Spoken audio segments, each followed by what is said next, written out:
I'm Jonathan Hill. Today I'm going to talk to you about how to tie a tie. Clip-on ties are great for toddlers, but if you're over the age of 5, you probably should know how to tie a tie. Ties appear in so many different styles of dress, including business, business casual, and casual everyday wear. They can enhance and provide additional fashion sense and provide so many different options for your wardrobe. Having managed a men's suit store for several years, I've tied many ties in my life. Today I'll show you a couple of different knots. First, the 4-in-hand knot, which is widely versatile and most commonly used. Secondly, the full Windsor knot, which is usually restricted to special occasions. With these two knots, you'll be prepared to tie your own tie or tie the tie of a loved one. First, let's look at the 4-in-hand knot. So you always want to start off with the selection of the tie. With the 4-in-hand knot, you want a good quality tie made of good fabric. If you get one that's really flimsy, it's going to fold up on you. You're not going to actually be able to tie a nice knot. So this one's quite nice. So let's start by putting the left side is going to be the wider side. This side is going to be the thinner side. This happens to be a skinny tie, so neither one of them are very wide. So if we start, depending on your height, you're going to want to adjust this. So if we pull this towards the floor, you should probably have about 4 inches for myself. So you begin by bringing this wider section over the top. Place your index finger on this portion of the tie itself. That locks that in place, keeps it from sliding around, and you'll get a really nice tight knot. Then you're going to completely pull it to the other side, and then pull it just like this. Now keep this index finger underneath. By doing that, you've created kind of like a garage for your finger. So then we'll pull back up through. And now you take that and you point that directly towards the ceiling. So we almost have a knot, but things could go seriously wrong here. So pay close attention. You're going to take the point of the tie and slide it down where your finger is and grab that section and start to slide it through. Now it's going to have a tendency to want to twist on you, so you have to guide it down there. All right. And once you have it where it looks like it's going to start tying a knot, then just pull directly down.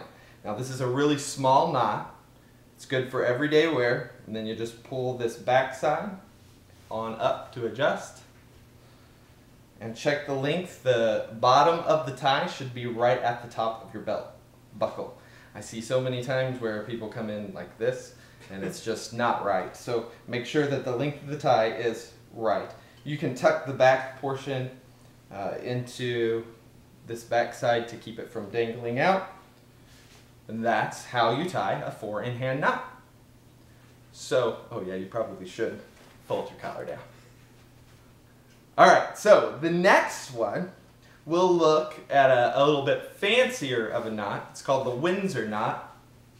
You're going to use that one if you are wearing a suit or if you have something a little bit more formal to go to. With that, you should probably not do it with a skinny tie because a skinny tie would not be wide enough and you're going to get a really funny knot. So, start by the same step. You place it around your neck and you have the wider side on this side and the smaller side on this one. And you'll start going cross over. Now you're going to need a little bit more for this one, otherwise it will end up really short. So then we'll, instead of bringing it to the other side like this, you'll actually bring it up through and bring it back to the same side. And then bring it back around on the back side. This is one of the most difficult knots to tie. So if you are trying this, don't really expect to get it the first time. You need to practice. Now bring it through this. Pull it back down. I just hit myself in the face. Alright, so by doing this, now you have kind of a triangle Once you have that triangle, you know that the knot is actually forming correctly. If you don't see this, you probably want to go ahead and start all over right now.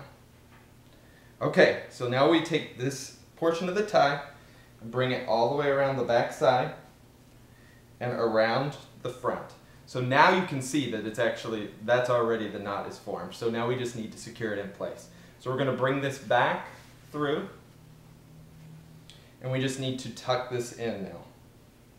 So we take the point back, much like we did in the last one. You fish that through, pull it on down, make sure that you get it to go in there straight, otherwise you'll end up with a really bad wrinkle on it. And as you're tightening it, form the little dimple that sits in the middle. That sets the Windsor knot apart from all the others. So then adjust, and again check your length, fold down your collar this time, and there you are. You have a nice Windsor knot. So, with knowing these simple steps, you can be ready for whatever may come your way. Say goodbye to that clip-on tie. You don't need it anymore. Remember that practice makes perfect. Expect the first few times of trying, you're going to need a lot of practice. So expect to have to start all over. Just in a short amount of time though, you can be an expert, and you too will know how to tie a tie.